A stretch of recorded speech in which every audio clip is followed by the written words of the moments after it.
mereka butuh didengarkan, bener nggak? Iya. Nah, biarkan mereka bicara terlebih dahulu dan jangan sekali-kali memotong pembicaraan atau chattingan mereka. Mari nge-vlog di Kebunisen. Assalamualaikum warahmatullahi wabarakatuh. Selamat datang di vlognya Kebunisen.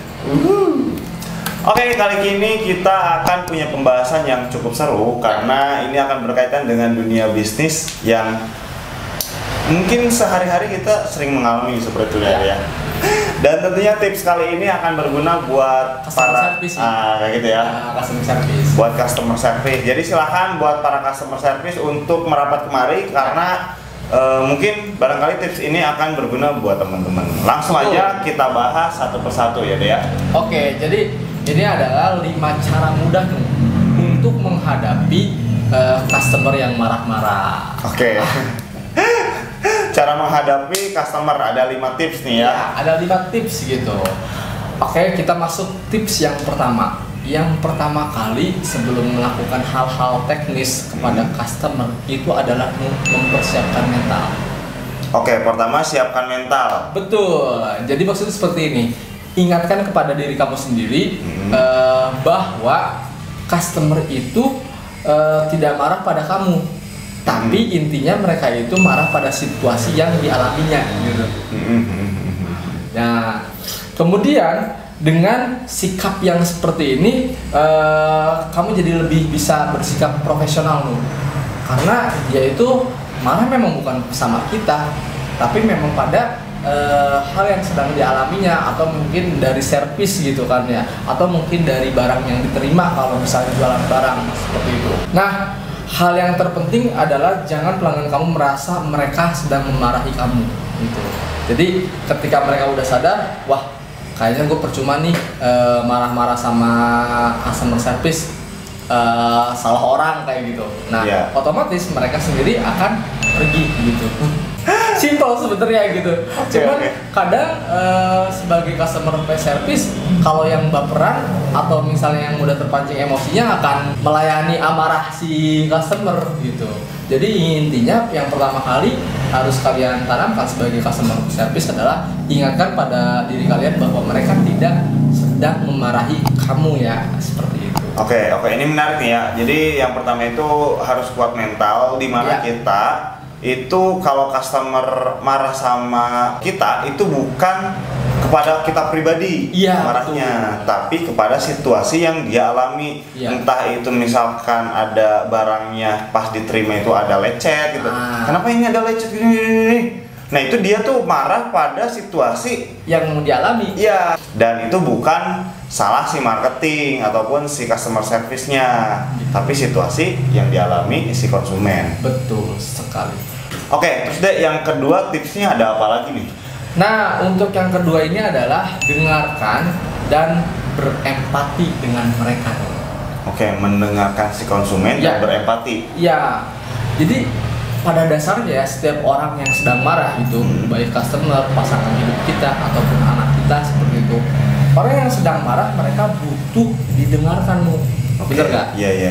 Nah, biarkan mereka bicara terlebih dahulu dan jangan sekali-kali memotong pembicaraan atau chattingan mereka. Nah, cara yang tepat untuk meresponnya adalah dengan melakukan empati seperti ini. Saya paham mengapa Bapak Ibu atau Kakak kecewa dan marah.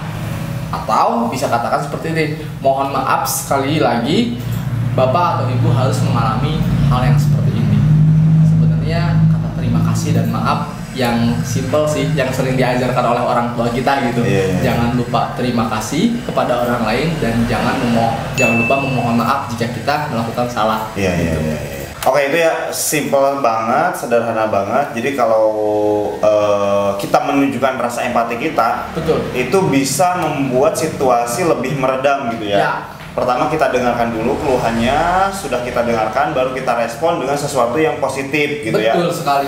Entah itu permohonan maaf, entah itu ya apalah gitu ya, kata-kata yang menenangkan seperti itu teman-teman. Oke, menarik juga ya tipsnya. Itu kan tadi yang kedua tuh. Nah, kira-kira yang ketiga ini ada apa nih deh tipsnya? Nah, untuk yang ketiga ini adalah berikan respon yang tepat. Jadi apa yang kita katakan dan tidak kita katakan itu sangat berpengaruh untuk customer. Jadi sama kayak misalnya kita punya pasangan hidup ya, kita mengatakan sesuatu maupun tidak mengatakan sesuatu tetap aja salah gitu. Bener nggak sih? Iya. Ya kan? Nah, jadi intinya adalah kamu harus menunjukkan ekspresi yang yang santai, yang kalem kayak gitu. Jangan sampai menunjukkan ekspresi yang bosan, tidak sabar atau marah jika situasi ini terjadi kepada kalian sebagai customer service ya, yang sedang dimarahi oleh customer. Nah, untuk ekspresi verbal yang digunakan atau kata lainnya adalah bahasa hospitality seperti berikut ya. Mungkin bisa katakan, maaf saya kurang paham dengan maksud Bapak Ibu, tolong bisa dijelaskan seperti apa kronologinya, seperti itu. Itu yang pertama. Kedua, baik, saya akan periksa dulu dan saya akan kembali lagi ke sini, gitu. Kemudian yang ketiga, terima kasih sudah menunggu, gitu. Oke, berarti kemampuan melihat situasi dan merespon itu penting ya? Penting sekali. Oke. Gitu. Mungkin tips ini perlu sesuatu yang jam terbang deh kayaknya. Nah, terus juga kalau itu kan kalau misalnya kita ketemu sama customer ya, Nah, kalau misalnya tidak ketemu dengan customer, itu yang saya lakukan menggunakan emot. Oke, menggunakan emot ya. Ya, kadang kalau misalnya kita menggunakan emot itu bisa emot-emot yang mungkin yang fancy atau yang lucu atau misalnya yang sopan seperti itu bisa meredam emosi si customer seperti itu. Iya. Tapi jangan terus ngasih emot ya. Mungkin ketika si tensi marahnya si customer itu udah turun, nah kita baru bisa mengeluarkan emot seperti itu. Jangan tiba-tiba dia lagi marah kita langsung keluarin emot seperti itu, jangan seperti itu. Itu untuk cara bahasanya nih. Oke. Nah, sekarang kita bahas bahasa tubuhnya seperti apa kalau misalnya kita ketemu langsung dengan si customer langsung. Oke. Bahasa tubuhnya untuk wajah gitu ya, untuk wajah atau mimik tubuh kita itu jangan tunjukkan sikap yang bosan atau bete atau sedang marah atau merasa bete dengan customer gitu ya. Tunjukkan sikap yang tenang gitu. Terus yang kedua, untuk kontak mata, berikan kontak mata yang wajar. Jangan sampai kita kiri kanan atau kiri kayak gitu kan ya. Itu kan seperti orang yang bete banget gitu. Aku dimarahin sama si customer, padahal itu bukan kesalahan dari gua. Itu kesalahan dari kurirnya mungkin pada saat mengirimkan barang seperti itu kan ya. Terus tangan. Nah, untuk tangan diusahakan di samping badan kita dan terbuka kayak gini. Makanya suka ngelihat nih, kalau misalnya kita ngelihat di perbankan, mereka itu selalu duduk seperti ini, melihat kita, terus tangannya terbuka lebar. Jangan dibalik, karena kalau misalnya dibalik ada kemungkinan untuk mengepalkan tangan, yang menunjukkan bahwa dia kesal gitu. Jadi kan posisinya gini lah, terbuka gitu, tapi di sisi biasa gitu. Seperti ini. Ya Bu, ada yang bisa kami bantu seperti itu. Customer service di bank seperti itu kan ya, karena memang mereka sudah terlatih gitu kan ya. Nah, terus badan. Nah, untuk badan adalah tetap tegak dan terbuka saat kita berbicara dengan customer. Seperti itu. Ada triknya sebenarnya dan ada kuliahnya gitu sebenarnya untuk customer service ini. Oke, itu yang ketiga nih Dek. Dan yang keempatnya ini ada apa nih Dek? Nah, untuk yang keempat ini adalah berikan solusi dan kompensasi. Oke, solusi dan kompensasi nih ya. Nah, jadi gini, setelah kamu mendengarkan berbagai keluhan dan komplainan dari pelanggan, ya kan ya, kamu harus mengkonfirmasi kembali masalah tersebut, gitu. Jangan sampai kamu bilang seperti ini, saya tidak bisa melakukan apa-apa karena ini di luar kuasa saya. Jangan seperti itu. Usahakan berbicaralah seperti ini. Baik, kami rekap komplainannya, kami akan konfirmasi kembali kepada kakak. Mohon tunggu sebentar, saya akan menghubungi pihak yang berwenang seperti itu. Nah itu kan lebih menenangkan gitu, karena ada tindakan nih dari si customer service-nya. Atau memang kalau misalnya perusahaan tempat kamu kerja atau kamu UMKM yang sudah memiliki SOP, bisa memberikan kompensasi nih. Terima kasih sudah menunggu kami, dan mohon maaf kami telat memberikan revisinya. Sebagai kompensasi dari kami akan memberikan tambahan waktu revisi, misalnya seperti itu. Kalau misalnya di jasa kebun desain ya, seperti itu. Atau kami akan mengganti barang Anda dengan barang yang baru dan mendapatkan cashback, misalnya kayak gitu. Nah itu kan lebih tindakan yang lebih solutif gitu.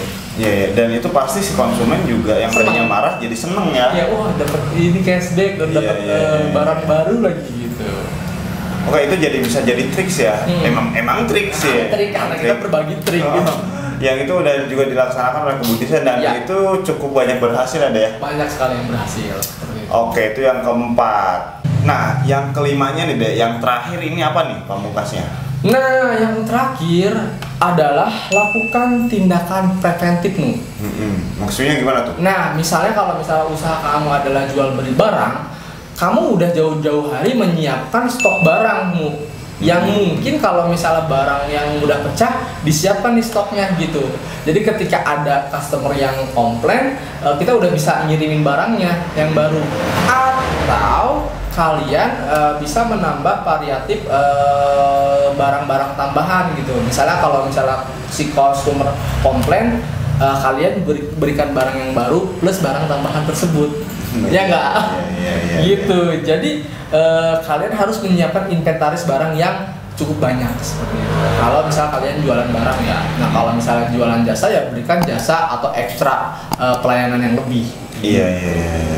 Oke, itu ya tips yang kelima, yaitu memberikan apa? Lakukan tindakan preventif. Gitu. Seperti itu ya. Dan mudah-mudahan dari kelima tips yang udah kita berikan itu bisa bermanfaat nih buat teman-teman. Bisa dilakukan di rumah, bisa dilakukan di rumah, bisa dilakukan di tempat kerjanya, bisa dilakukan di tempat usahanya. Itu yang tentu aja insya Allah bisa membantu deh teman-teman mengatasi konsumen yang sedang marah-marah. Satu lagi, kalau misal kamu berwirausaha di rumah, siapkan tempat untuk marah-marah ketika customer sudah pulang. Oke, itu ya. Kalau dirasa suka dengan video ini silahkan di like, di komen, di subscribe, juga di share ya buat yang lain supaya bermanfaat. Dan sampai jumpa di vlog kita selanjutnya. Bye bye.